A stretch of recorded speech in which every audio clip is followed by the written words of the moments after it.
You want your minimum price to be a little bit lower, a little bit sooner than your competition. That is the winning strategy. Don't worry. A lot of hosts are scared about minimum price.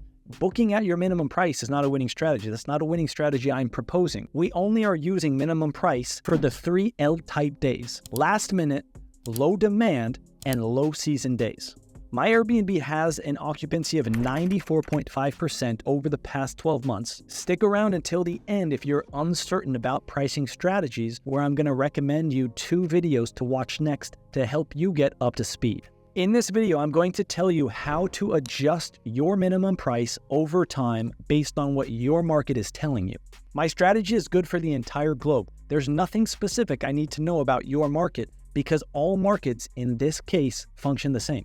My name is Danny and I'm the owner of OptimizeMyBnB.com, the free blog, and I used to work at Airbnb. To start this video, I want to define what I consider a minimum price. Your minimum price is the sum of your fixed and your variable costs. Fixed costs are those things that you will pay no matter how many days you get booked in your calendar: mortgage, taxes, insurance. Variable costs are those costs that increase with additional usage of your property, like utilities, electricity, and water. Let's say our minimum is $100 after we added both our fixed and variable costs. Remember, we're only getting our minimum price during low season, last minute, and low demand days.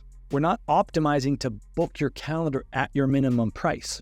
We're optimizing to get the lowest demand days booked at an appropriate price, which keeps your cleaner happy, gets you an additional review, and makes you some money. As a general rule, your minimum price should be about or less than half of your base price. So in this example, our base price would be around $200. I would expect your minimum price to be around $100. That gives us more flexibility to play around with customizations in our base price. Whereas a lot of times I see your base price is $125 and your minimum price is $100. That reduces the effectiveness of these dynamic tools because what you'll see on your calendar is a lot of days are $100. If this week is $100, the unbooked days this week are $100, and the unbooked days in 3 and 4 weeks are $100, that's not an effective minimum price strategy because those days have different probabilities of getting booked. Tomorrow, the probability of getting booked is a lot less than in 3 weeks. So accordingly, those 2 prices should not be the same, even if they're both Wednesdays.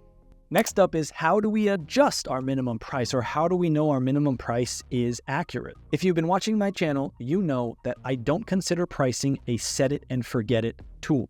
My pricing strategy is easy, taking only 30 seconds per week per listing once you learn it, but pricing is not and never will be set it and forget it. You will need to actively manage to some extent your minimum price and pricing in general. After you select your minimum price, 2 things will happen. FPGs will book at that price, or they will not. If your minimum price is your true minimum, most likely you're going to be a lot lower than your competition, thus fulfilling one of the 2 criteria I mentioned at the beginning of the video. A winning minimum price strategy is lowering your price a little bit more and a little bit sooner than your competition. Most hosts don't know how to calculate actually their minimum price, or they overvalue their home on these lowest of demand days. So in reality, if our true minimum is $100, we can probably set our minimum at $125 or $145 depending on our market. So next, how do we know when to change that number? Before I talk about that, I want to give a quick optimization hack, which is, why are we trying to book at no profit margin? Well, that is the worst case scenario. In that case, the option is book at this price, minimum price, true minimum, or get no guest. Now there are benefits, there are both of these benefits. If you get a bad guest, you'd probably want to not book that guest. But following my strategies and how you can vet the guests, assuming we're going to get a good guest, then you're going to get a review in all likelihood with that guest, especially if you're implementing my messaging automation strategy, which boosts up guests who review from 70 to about 90%. And that extra 20% is 5-star reviews, because every guest who's not going to have a 5-star review leaves you a review. I can guarantee it, and you already know that if you've been a host for more than a month. Now, why are reviews so important? Just one thing. In my book, Profitable Properties, in part 8, I have listed out the top 13 ranking factors in order. Number 1 is number of reviews. I explain that in other videos about why that's important, but just know that getting a review at your minimum price is a lot more important than not getting a review. Reviews are highly valued in terms of your search rank. You can go on Airbnb right now and test that out. The listings at the highest of search, if they're not brand new listings, are going to be majorly listings with the most reviews. Okay, so how do you know when to change that number? Generally, if you're not getting booked, you need to change that number. You need to lower it. If we need to lower it, let's do that in increments of 10 to 15%. So around that $100 mark, we would lower it from 125 to maybe 110. And this scenario happens often. Recently with the Belmonte Penthouse, I had a minimum of $300 and I noticed for a period of a few weeks, I wasn't getting booked. This was irregular. So I went on Airbnb and I did a search and I was horrified at what I saw.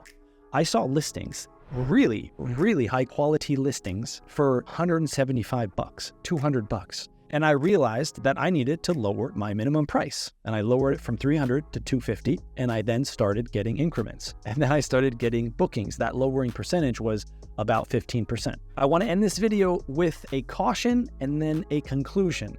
The caution is be realistic, understand your market and what realistically you can get booked at. Look at size of homes. What can you expect? What is the market booking at for this month? If it's only realistically booking at 50%, then if you're trying to get 90%, that's a recipe for disaster because your expectations are not in line with reality.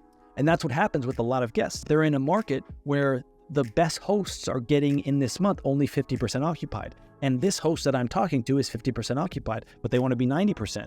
And I have to explain to them that in your market, 50% is where you're going to be. So you lowering your price, that's only now affecting your gross revenue, your top line revenue, because you're not really going to squeeze in any more bookings, maybe a tiny bit, maybe an extra 2 days, maybe an extra 3 days. But at that point, you're actually leaving money on the table. On the other hand, if your market is getting 90%, if you're in busy season, let's say, and you're only getting 50%, then one of those things that you need to be doing is lowering your minimum price if a lot of days are going by at your minimum price, current minimum price, and not getting booked. Then we need to lower it 10 to 15%. And the worst thing you can do with your minimum price is realize that your price is too high this week. That's why I have a bunch of strategies implemented where we're slowly lowering our minimum price as days get closer and the probability of getting that day booked is lower. Remember, minimum price winning strategy is to lower your price a little bit sooner and a little bit more than your competition. What is most competition doing? At 10 days, at 5 days, at 15 days into the future, they are doing a step discount. 16 days into the future, regular price, 15 days, 40% discount or whatever. We don't want to do that. We want to start lowering at 20 days out, at 25, at 30 days out, gradually. Let's give a 5% discount and then a 6% and then a 7%. And then that's more in line with how the probability and the demand of those days is actually shifting as that day gets closer to today. In this video, you should have learned how to decide on your minimum price. That's a combination of your variable and your fixed costs.